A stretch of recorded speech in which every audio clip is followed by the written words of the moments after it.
Most of the people I talk to don't feel like they're wasting time, they just feel like their time is being pulled in multiple different directions. You start the day with good intentions, but the urgent tasks take over. Meetings land on the calendar, emails pop up, you handle a lot, but the work that really matters often gets pushed to someday.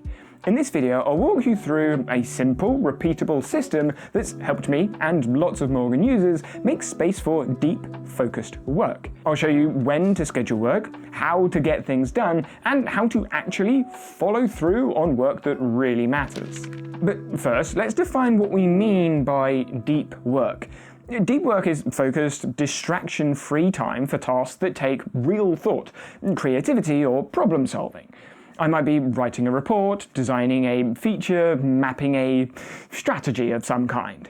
It's the kind of work that is hard to do in 15-minute pieces or with divided attention, and ultimately, it's work that moves your goal forwards. Yes, some shallow work is necessary, like answering emails, sitting in meetings, or reorganizing your Notion template, but it's not where progress really happens.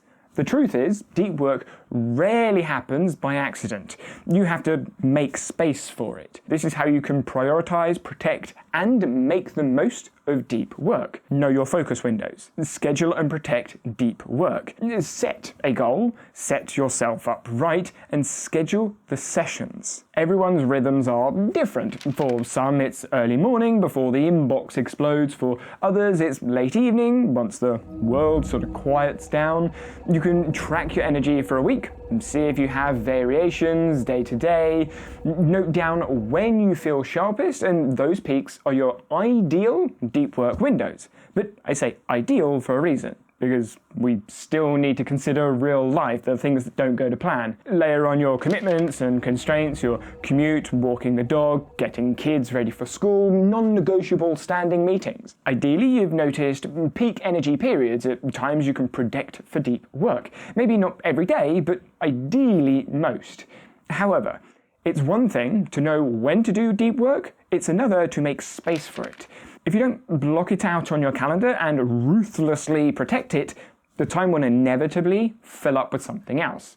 There are 3 things I do when scheduling deep work to make sure it sticks.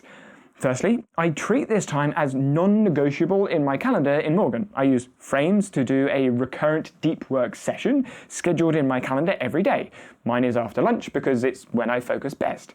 This frame is an important visual reminder that only tasks that deserve space at this time are those best served by deep work. I always allocate 2 to 3 hours, enough time for deep focus, but not so long it can't be sustained.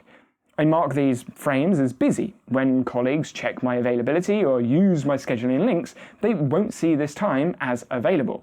So once you've set aside time for deep work, how do you decide what to actually do during that time? I like to plan my work for the day each morning, so when I get to my deep work time, I already know what I'll be doing and don't waste energy trying to decide what do I do next. I try not to pack my deep work sessions with multiple goals. Instead, I approach each frame with a single intention to move the needle on the one meaningful task I want to get done.